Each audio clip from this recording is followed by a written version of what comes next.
కానీ ఇప్పుడు ఈ భూమి మీదకి గంగ రాగానే ఎవరు స్నానం చేసేస్తారు ముందు గబగబా?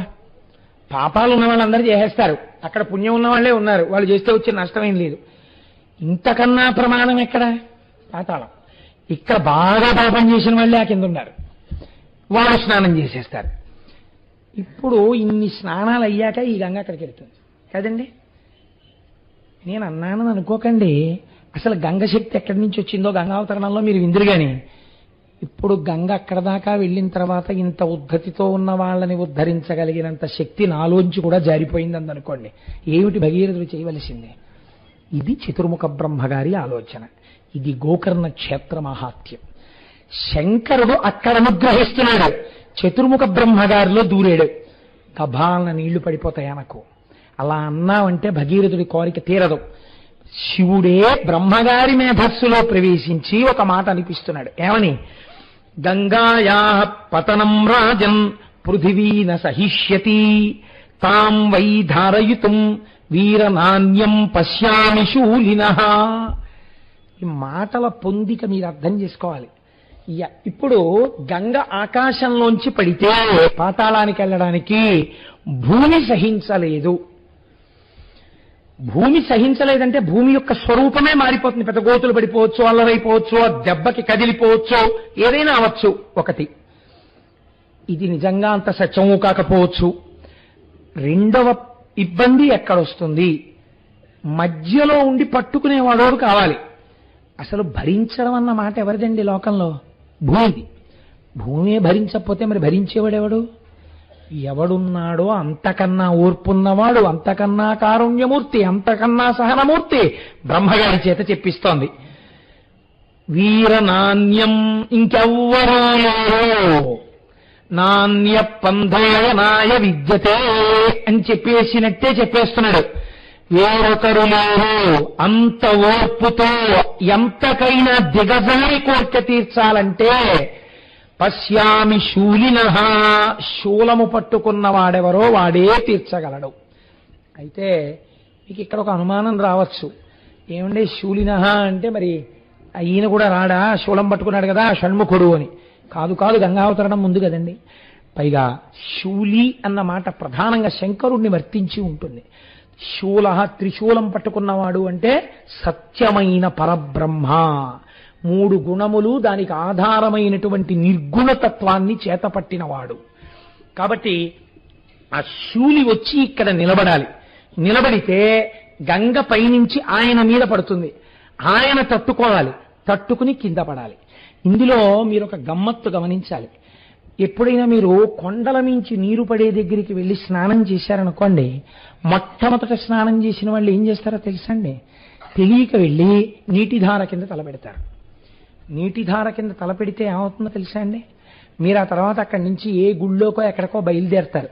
బయలుదేరగానే తలలో దడ దడ దడ దడ దడ దడ దడ దడ దడ దడ శబ్దం, చెవుల్లోకి నీరు వెళ్ళిపోయి నిలబడిపోయి మాట వినపడకుండా ఇలా అంటున్న కొద్దీ తడి నీటితో కూడిన ముద్దలు బయటికి వస్తాయి.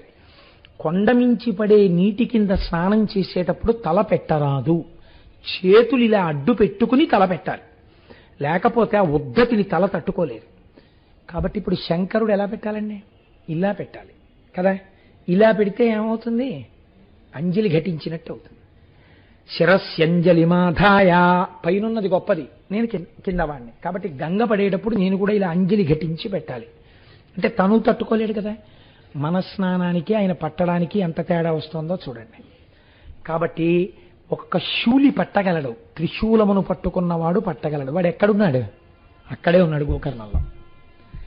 కాబట్టి 1వ వరం అడిగావే, అది కూడా చాలా కష్టం అయ్యా. నువ్వు అడిగింది ఇవ్వడం అంత తేలిక కాదు. ఎందుకని? తర్వాత మహాపాపాలు చేసేవాళ్ళు పుడతారు. ఎలా ఇస్తాం వంశం? అయినా నువ్వు అడిగావు కాబట్టి ఇచ్చేశానన్నాడు. అంటే ఇప్పుడు ఏం చేయాలన్నమాట ఈశ్వరుడు? ఆ వంశంలో అటువంటి పాపమున్నవాడు పుట్టకుండా జాగ్రత్త పడుతూ ఉండాలి. ఉన్న దాన్ని తక్కువలో తీస్తూ ఉండాలి, తను తెలుసుకునేటట్టు చెయ్యాలి. దశరథుడి జీవితం అదే కదండి. మరి ఒకప్పుడు యవ్వనంలో శాపం వస్తే కొడుకుని తలుచుకుని చచ్చిపోతామన్నారు. యవ్వనానికి వృద్ధాప్యానికి ఎంత తేడా ఉంటుందో చూపిస్తుంది రామాయణం. ఆయన నవ్వుకున్నాడు. యవ్వనంలో ఉన్న దశరథుడు పెళ్ళవలేదు అంటే నాకు కొడుకులు ఉంటారనుకున్నాడు. నాకు గొడవలేదు, ఇంకా మా దిలీపుళ్ళని తిరగక్కర్లేదు అనుకున్నాడు.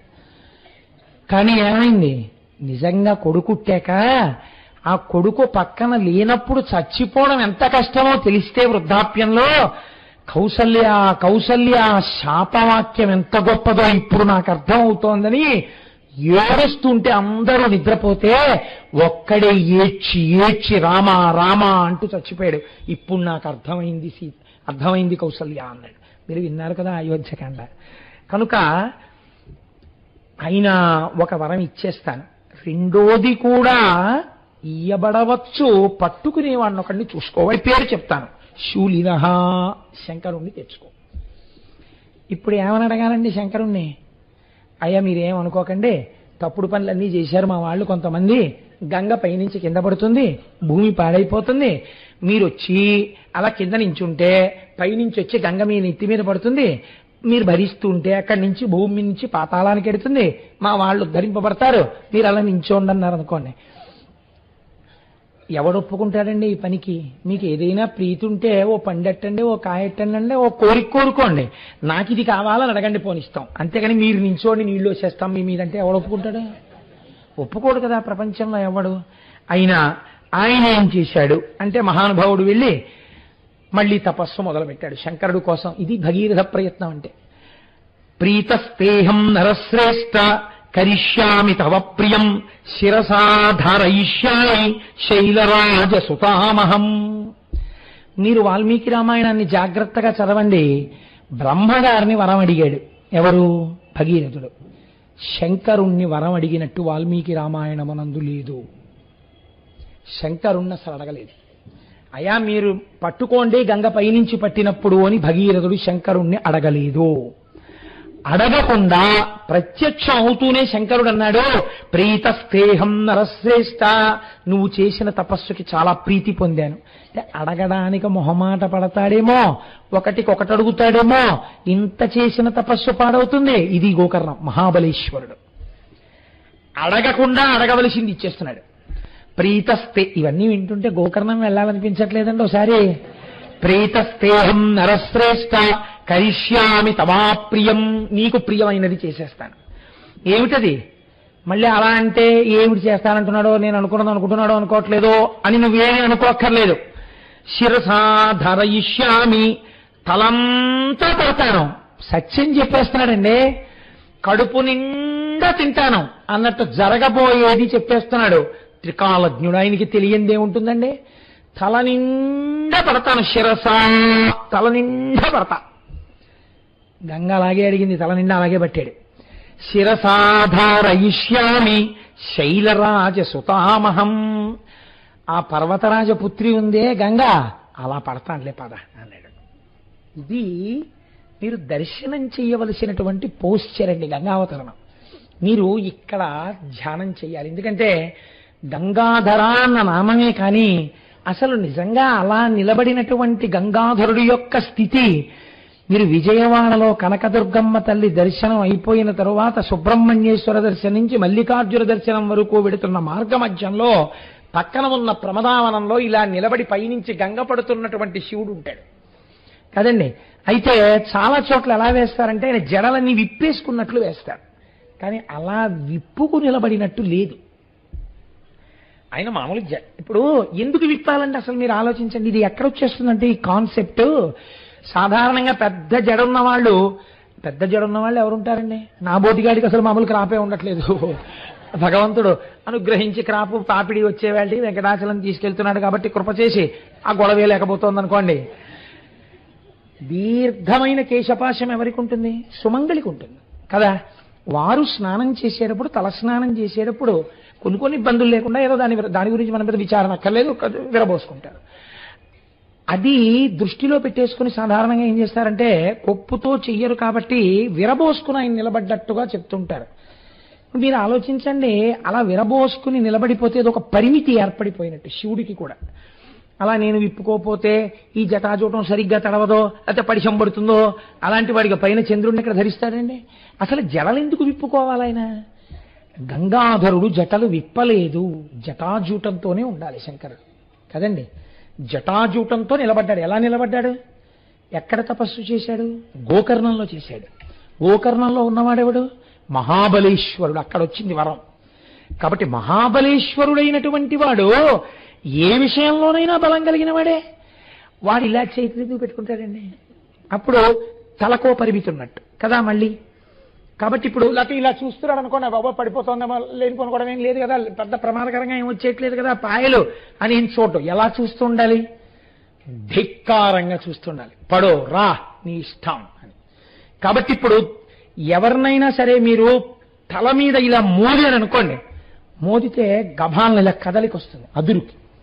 అలా నాకేం రాదు అని చెప్పడానికి రెండు కాళ్ళు మాత్రం కొంచెం దూరంగా పెట్టి రెండు చేతులు ఇలా పెట్టి ఇలా చూస్తూ రా అని నించున్నాడు. పాండురంగడు సాత్వికంగా నించుంటాడు, ఇక్కడ మహాబలేశ్వరుడుగానే నించున్నాడు. గోకర్ణంలో చేసిన తపస్సు గంగాధరమూర్తి అయింది. అది మీరు అన్వయం చేయాలి. అన్వయం చేసుకుని ఇక్కడ దర్శనం చేసుకోవాలి. ఏమి గంగాధరుడివయ్యా, ఈశ్వరా ఏమి నిలబడ్డావయ్యా, నువ్వు మహాబలేశ్వరుడివి. నువ్వు మాకిక్కడ ఉండగా మాకేం లోటు? మమ్మల్ని ఎవరేం చెయ్యగలరు? మమ్మల్ని ఎవరేం చెయ్యలేరు.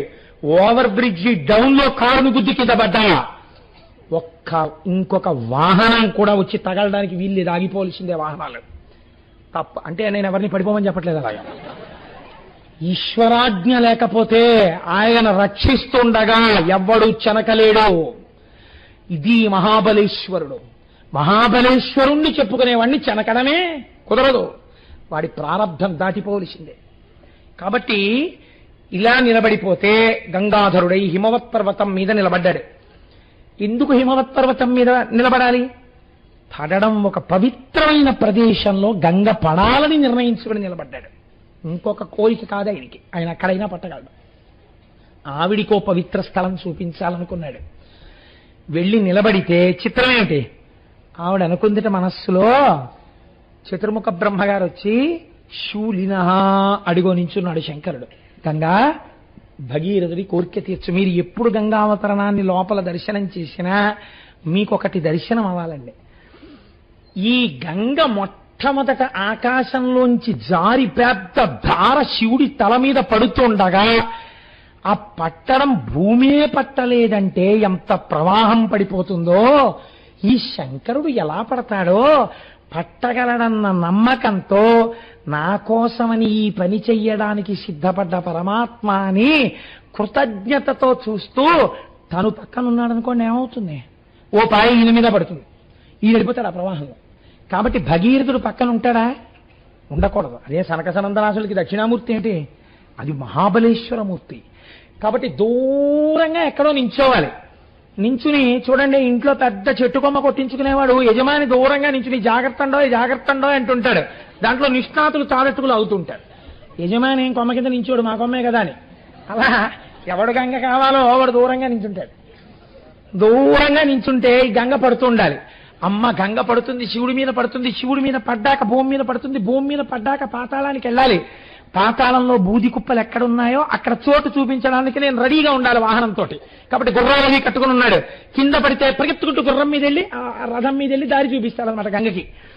ఆయన అలా దండం పెడుతూ కూర్చున్నాడు, దూరంగా నిలబడి ఉన్నాడు. ఇప్పుడు గంగ ఆకాశంలోంచి దూకబోతోంది మీదకి. దూకబోతూ ఆవిడ అనుకుందిట, విర్రాడు.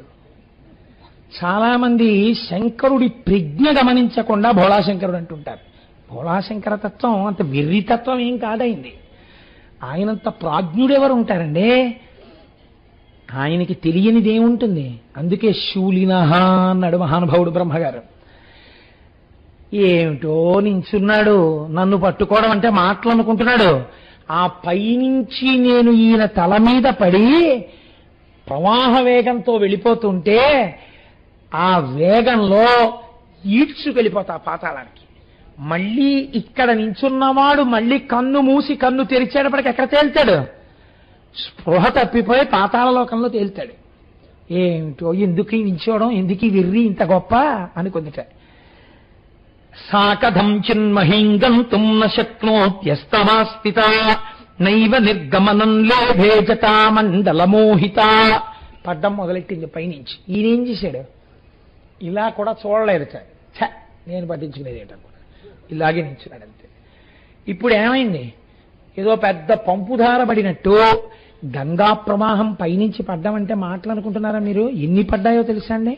చేపలు పడ్డాయి, తిమింగలాలు పడ్డాయి, మొసళ్ళు పడ్డాయి, దానితో పాటుగా నీటి ఏనుగులు పడ్డాయి. ఆ గంగ పడుతున్నప్పుడు వచ్చినటువంటి శబ్దం విని సమస్త లోకాలలో ఉన్న వాళ్ళు తమ తమ వాహనములు చెక్కు ఉంచున్నారు. అయ్య బాబోయ్, ఏమిటి నీటి ప్రవాహం అని. అంటే ఇంచుమించుగా మీరు ఊహ చేస్తే కాకినాడ పట్టణం లాంటి పట్టణాలని ఒక 100 పట్టణాలు ఎంత వైశాల్యం ఉంటుందో అంత ధార కింద పడింది. ఇంత ధార పైనుంచి కింద పడిపోతుంటే ఇలాగే నవ్వుతూ నించున్నవాడు అనుకున్నట్ట, నన్ను వెర్రాడనుకుంది కదా, ఎవరు వెర్రాడో చూపిస్తాననుకున్నట్ట. ఇలా ఎన్నాళ్ళు పడింది జటాజూటంలో. నీటికి ఒక లక్షణం ఉంటుంది.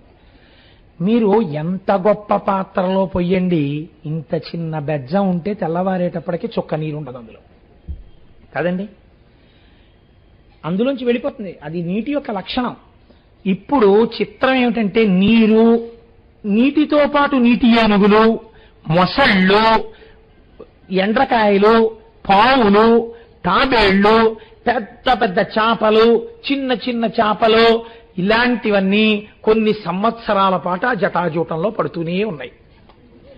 ఇప్పుడు శివుడి జటాజూటము ఎంత పెద్ద రిజర్వాయర్ అంటే, ఇలాంటి బ్రహ్మాండాలకి ఒక బ్రహ్మాండానికి సరిపోయినటువంటి తాగునీటిని సరఫరా చేయగలిగిన రిజర్వాయర్. అన్ని నీళ్లు పట్టేశాడు.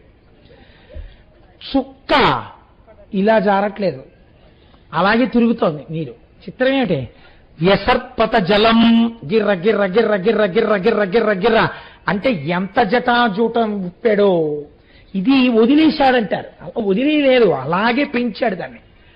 నీటి చుక్క ఇప్పుడు పరిమితంగా ఉందనుకోండి, అది నిండిపోయి కింద పడిపోతుంది. కాబట్టి జటాజూటం పెరిగిపోతోంది. వ్యోమవత్వ్యాప్తదేహాయ దక్షిణామూర్తయే నమః. ఇది మీరు వామనమూర్తి పెరిగినట్టు జటాజూటం పెరగడం మీరు ధ్యానమునందు గంగాధరుడు యందు చూడగలగాలి. జటాజూటం లోకాల వరకు పెరిగిపోతోంది. నీళ్లన్నీ అందులో ఉండిపోతున్నాయి. సంవత్సరాలు అయిపోయింది.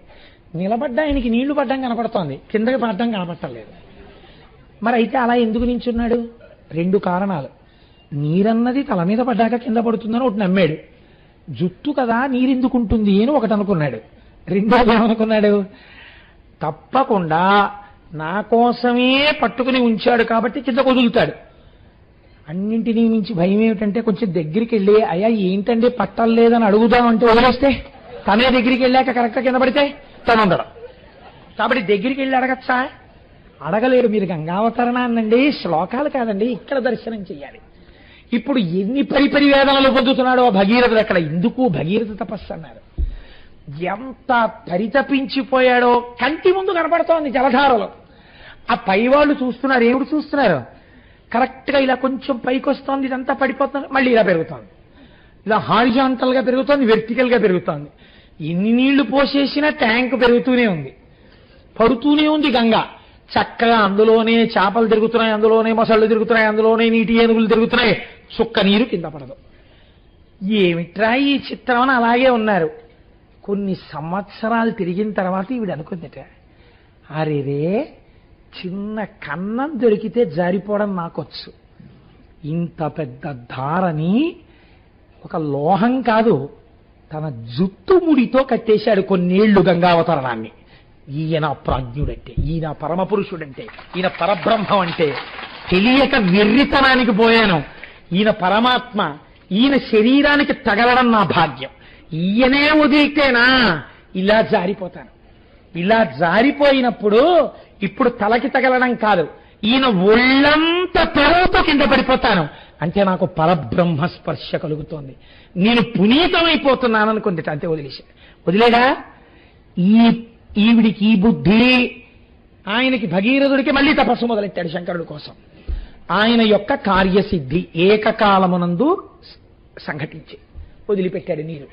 ఆ నీరు వచ్చి బిందు సరోవరంలో పడింది. మొట్టమొదట బ్రహ్మగారు తపస్సు చేసినటువంటి స్థలం. అక్కడి నుంచి 7 పాయలుగా విడిపోయింది. తూర్పుకి కొన్ని పాయలు, పశ్చిమానికి కొన్ని పాయలు వెళ్ళిపోయి భగీరథుణ్ణి అనుసరించి ఒక పాయ వెళ్ళిపోయేటట్టుగా ఆయన అనుగ్రహించాడు. ఇది ఈశ్వరతత్వం అంటే. మీరు నేను నిజంగా తీసుకొచ్చి ఒక గ్లాసుడు నీళ్ళు ఇలా పోసామనుకోండి, పోస్తే ఈ పోస్తున్న నీళ్లు ఒక పాయగా ఇటు వెళ్ళుగాక, ఒక పాయగా అటు వెళ్ళుగాక, ఒక పాయ సుబ్రహ్మణ్యుడికి పూజ జరిగిన వైపు వెళ్ళుగాక అన్నాను అనుకోండి, నీ మోహం అని పల్లవన వైపు వెళ్ళిపోతుంది. నీరు పల్లమెరుగు నిజము దేవుడు ఎరుగు. అలా ఏం వెళ్ళదు. అంటే శంకరస్య ఇవ శాసనాత్, ఆయన ఎవరెవరికి ఎటువైపు ఎంత అవసరమో అటు పంపాడు నీరు. ఇది ఈశ్వరాజ్ఞ. ఏమి శంకరుడండి, ఏమి మహాదేవుడండి నిజంగా ఆయన. ఒక పాయని ఎలా చెప్పాడో చూడండి, భగీరథుడితో వెళ్ళు అన్నాడు. ఇప్పుడు ముందు భగీరథుడి రథం వెడుతోంది, వెనకాతల గంగ వెళ్ళిపోతోంది. ఇలా వెళ్ళిపోతుంటే ఒక ఆశ్చర్యం జరిగిందిట. ఇప్పుడు లోకానికంతటికీ ఒక విషయం తెలిసింది. ఏమిటిది? గంగ పవిత్రమైపోయింది శంకరుడికి తగలడం వల్ల. ఇది నేను చెప్పట్లేదు, ఆయనే అంటారు. గగనా శంకర స్థిత తతో ధరణిమాశ్రిత వ్యసర్పత జలం తత్ర తీవ్ర శబ్ద పురస్కృతం. పెద్ద చప్పుడుతో ఖాళీగా ఉన్న దాంట్లో పడితేనే చప్పుడు, సరికదా సగం నిండిన దాంట్లో నీళ్లు పడ్డాయనుకోండి ఇంకా చప్పుడు. ఇంత చప్పుడుతో పడ్డ నీరు ఇప్పుడు ఆయన నుంచి భూమి మీదకు పడితే కొత్త చప్పుడు, ప్రవహిస్తుంటే ఇంకా చప్పుడు. ఈ చప్పుడు చాలలేదన్నట్టు ఉరే ఉరే ఉరే ఉరే విచిత్రం చూసావా, ఆకాశగంగా ఇన్నేళ్ల నుండి ఉండిపోయింది జటాజూటంలోంచి శంకరుడి మించి కింద పడిపోతుంది. ఇప్పుడు అందరికీ సంతోషం ఏంటి అంటే, నీళ్లలో స్నానం చేయడం సంతోషం కాదు, ఆయనకి తగిలి పడ్డ దగ్గరికి వెళ్ళి స్నానం చేయడం. కానీ అది పడుతోంది ఇంకాను. అక్కడ తల పెట్టడం, స్నానం చేయడం ఎవరికి సాధ్యం కాదు, ఈడ్చేస్తుంది. అక్కడ శంకరుడు ఒక్కడే నిలబడగలడు. కాబట్టి అది ఆయన శక్తిని చూపిస్తుంది. దేవతలు ఎటువంటి వాళ్ళండి? తత్ర దేవర్షి గంధర్వ వసుధా తలవాసిన భవాంగపతి తంతోయం పవిత్రమితి పస్పృశో. తర్వాత కింద పాయల్లో స్నానం చేద్దాం. ఇక్కడ వెంటనే శంకరుణ్ణి తగిలి పడుతోంది. అలా అందరినీ కూర్చోపెడితే ఆ దగ్గరగా కూర్చోవాలని ఎందుకు కోరుకుంటారండి? నాకు తెలుసు ఎంత భక్తితో ఉంటే ఆ కోరిక పుడుతుందో. అలా ఎక్కడో దూరంగా ఉన్నారనుకోండి, 2 గంటల సేపు నిలబడి ఒక్కసారి దగ్గరగా వెళ్ళి భగవంతుణ్ణి దర్శనం చేసుకోవాలని ఎందుకు తాపత్రయపడతాం? ఈశ్వరుడికి దగ్గరగా వెళ్ళాలన్న కోరిక మనుష్యుడికి సహజంగా ఉంటుంది. అందుకే అలా చూసేశాను కదండి అని వెళ్ళరండి ఎవరు. మహాలఘు దర్శనం ఇచ్చారనుకోండి, కోపడతాం మనం. ఎందుకు కోపడతాం? ఏం నీకు కనపడలేదా అంటే, కనపడడం వేరే, దగ్గరికి వెడితే వేరు. ఏమిటి దగ్గరికి వెడితే వేరు? ఈశ్వరుడి దగ్గర మనం ఈ మాట అంటాం చూడండి. అంతరాలయం దగ్గరికి తీసుకెళ్ళినా అంతరాలయంలో కదలరా అండి అంటాం. అంతరాలయంలో కదిలితే ఓసారి ముట్టుకోకూడదా అండి, ఓసారి ముట్టుకొని ఇస్తే ఏమంటే తల కొట్టుకోకూడదా అండి, తల కొట్టుకొని ఇస్తే ఏమంటే బయటికి వెళ్ళి 2 పూలు తెచ్చుకుంటాను వేసుకోవచ్చా అండి. ఇవి మీరు గుర్తు పెట్టుకోండి. ఈశ్వరుడి వైపుకి పరిగెత్తడానికి మీకు అంతర్లీనంగా ఉంది ఈ కోరిక. ఈ కోరికే ప్రపంచపటం మొత్తం మీద ఒక్క భారతదేశంలోనే ఉంది, ఇంకెక్కడా లేదు. దేవాలయంలోకి వెళ్ళిపోవాలని, భగవంతుణ్ణి కౌగలించుకోవాలని, దగ్గరగా వెళ్ళాలని, చూడాలని మనం పడే పరివేదన ఎవ్వరూ పడరు. ఎందుకని? మన జీవితాలు ఈశ్వరుల్లో కలిసిపోవాలని కోరుకోవడం అంతర్లీనంగా మనకున్నటువంటి సంప్రదాయం. కాబట్టి ఇప్పుడు వాళ్ళు ఏం చేశారు, అక్కడికి వెళ్ళి దాని కింద తల పెట్టలేక ఆ నీటిలో చెయ్యి పెట్టి తీసి చల్లుకున్నారు. కింద పాయల్లోకి వెళ్ళి స్నానం చేశారు. ఇప్పుడు ఏమైందో తెలుసా అండి, ఒక విచిత్రం జరిగింది. కింద నుంచి పైకి వెళ్ళిపోతున్నారు కొంతమంది, కొన్ని వేల మంది పైనుంచి కిందకు వచ్చేస్తున్నారు. ఎందుకు ఇలాగా అంటే, ఒరే మళ్ళీ మనకి అవకాశం వస్తుంది ఏంటి, మన పుణ్యం అయిపోతే మన కిందకు తోసేస్తారు. క్షీణే పుణ్యే మర్త్యలోకం విశంతి, పుణ్యం ఉన్నంత కాలం స్వర్గలోకంలో ఉంచి కిందకు తోసేస్తారు. మళ్ళీ కొత్త పుణ్యం సంపాదించేసుకోవాలి. కాబట్టి ఏం చేస్తున్నారట, వాళ్ళందరూ కిందకొచ్చి గంగలో స్నానం చేసి పైకి వెళ్ళిపోతున్నారు.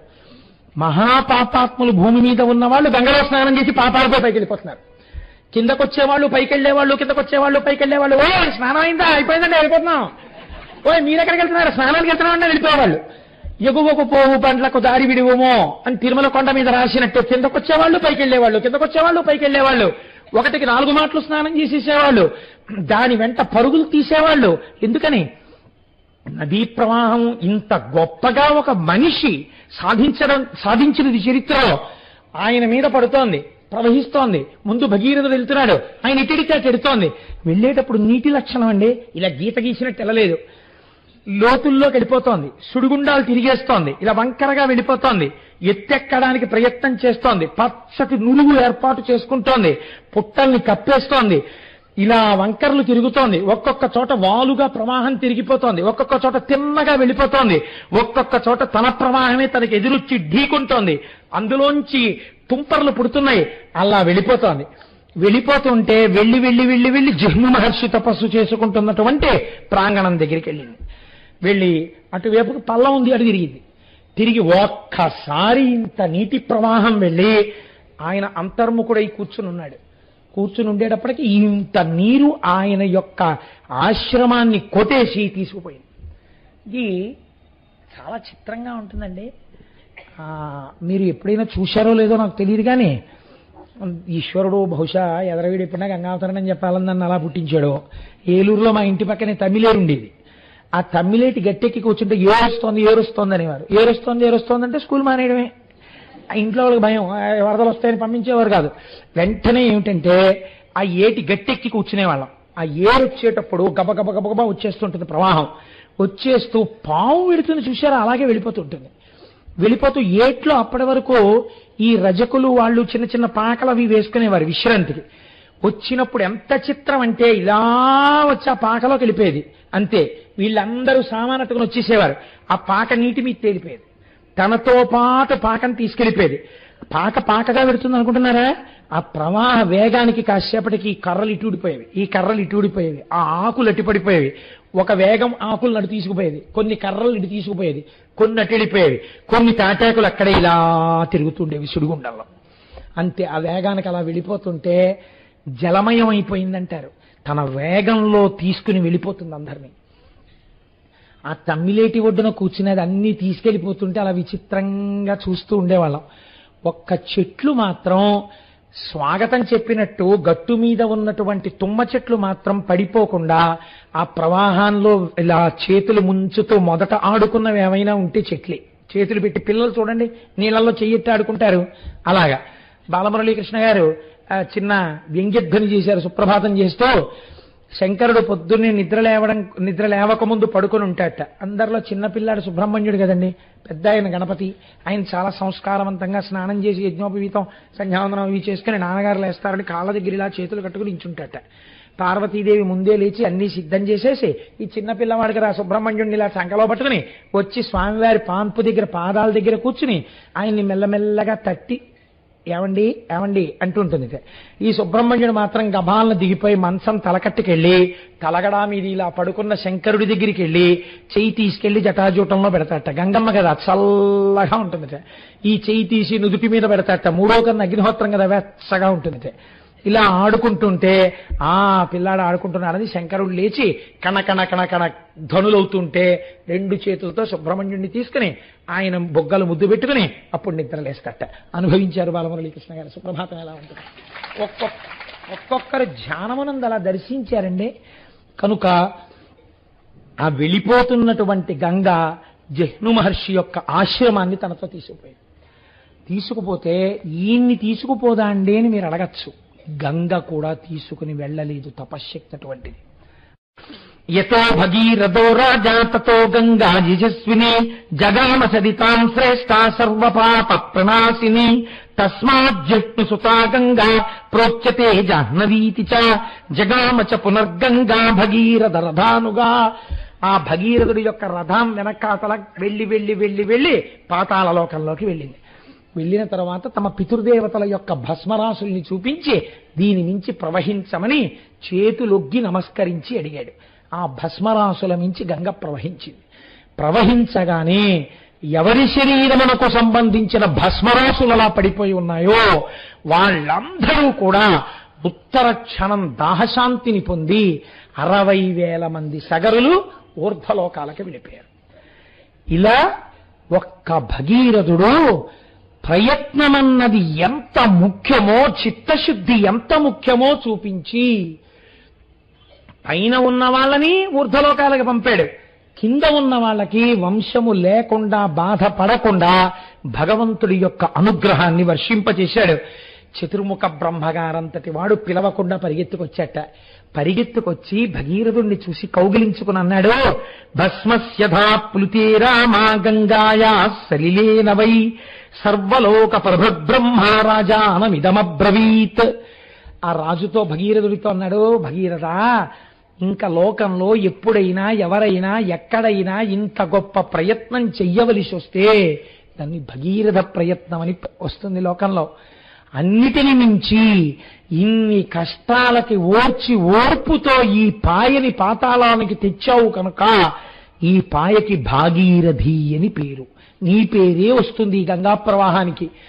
తెలిసి కాని తెలియక కాని ఎన్ని పాపములు చేసిన వారైనా సరే ఈశ్వరుడు అంతటి శక్తివంతుడే, అంతటి బలవంతుడే, గోకర్ణ క్షేత్రం అంత గొప్పదే, అంత దయాళువే.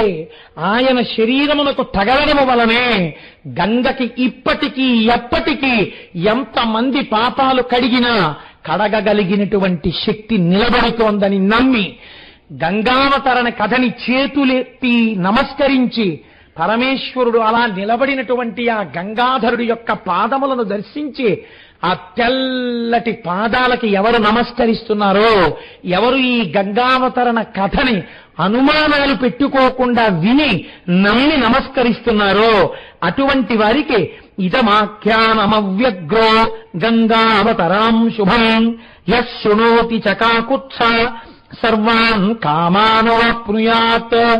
అసలు వాల్మీకి మహర్షి ఎక్కడా చెప్పరు ఫలశ్రుతులు.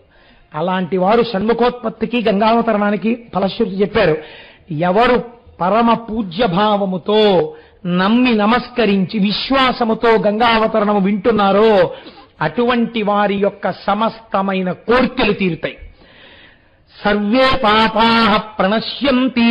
వారు ఎన్ని పాపములను ఇతపూర్వము చేసిన వారైనా ఆ బాధలు పొందకుండా వారి పాపములను మానసికంగా గంగా దర్శనం చేస్తూ విన్నారు కనుక ఆ పడిపోతున్న గంగ యొక్క శబ్దాన్ని ఇక్కడ మనస్సులో వింటే రంగతుంగ తరంగ సంఘములతో రంజిల్లు ఘోషంబుతో బంగారంబగు పొంగుతో నురగతో పువ్వాట తుంపర్లతో భంగుల్ సల్పుచు జగ్గలించుతున్న భోభాగము నుండి జారన్ గంగమ్మను దల్చితే శిరమునన్ రంజిల్లుతున్ శంకర అంటూ ఆ గంగాధరుడికి ఎవరు నమస్కరిస్తున్నారో అటువంటి వారందరికీ సర్వే పాపాః ప్రణశ్యంతి.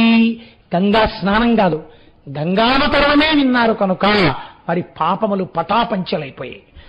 ఆయుకీర్తిశ్చవర్ధతే. వారి యొక్క ఆయుర్ధరము చక్కగా వృద్ధిలోకొచ్చి వారు దీర్ఘాయుష్మంతులవుతారు, చిరంజీవులవుతారు. వారికి ఏమి అపమృత్యు దోషం ఉండదు, ఏ ప్రమాదములు రావు. కీర్తిశ్చవర్ధతే. చక్కటి కీర్తి పొందుతారు. కీర్తి ఎప్పుడు పొందుతారండి మీరు చెప్పండి? కీర్తి ఎప్పుడు వస్తుంది? ఆయన్ని చూడగానే అమ్మ మహానుభావుడండి నమస్కారం పెడదామని ఎప్పుడంటారు? సద్గుణములు కలిగినటువంటి వాడు, సత్కర్మానుష్ఠానము కలిగినటువంటి వాడు అయితే కీర్తి ఉంటుంది. అంటే ఈ గంగావతరణము వినడము చేత మనస్సు మారి భగవంతుడి వైపుకి మనస్సు ప్రచోదనమై సత్కర్మానుష్ఠానము కలిగి వేరొకసారి నేను పాపము చేయరాదన్న సద్బుద్ధి కలిగి వాడు పుణ్యాత్ముడై లోకము చేత కీర్తింపబడవలసిన వాడిగా మారుచున్నాడు. కనుక ఆయుకీర్తిశ్చవర్ధతే.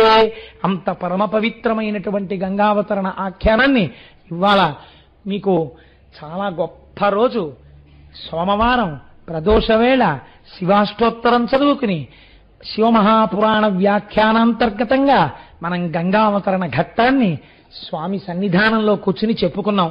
మనం ఎంత భాగ్యవంతులం.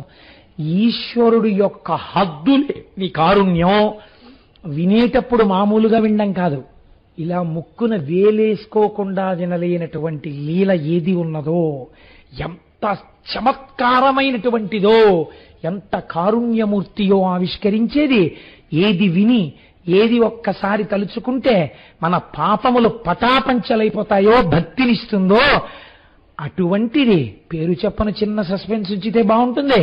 మధ్యాహ్నం భోజనానికి రండి, ఏం వండుతానో చొద్దురు గాని అంటే ఎప్పుడు 1 గంట అవుతుందా అని ఇలా వాచి చూస్తున్నటువంటి భర్తలా రేపటి రోజున ఈశ్వరుడు అంత పరమ పవిత్రమైన ఆఖ్యానమును నా చేత చెప్పించి మిమ్మల్ని వినేటట్టు చేసి ఉభయులను ఉద్ధరించుగాక అని పరమేశ్వరుడి పాదములు పట్టి ప్రార్థన చేస్తూ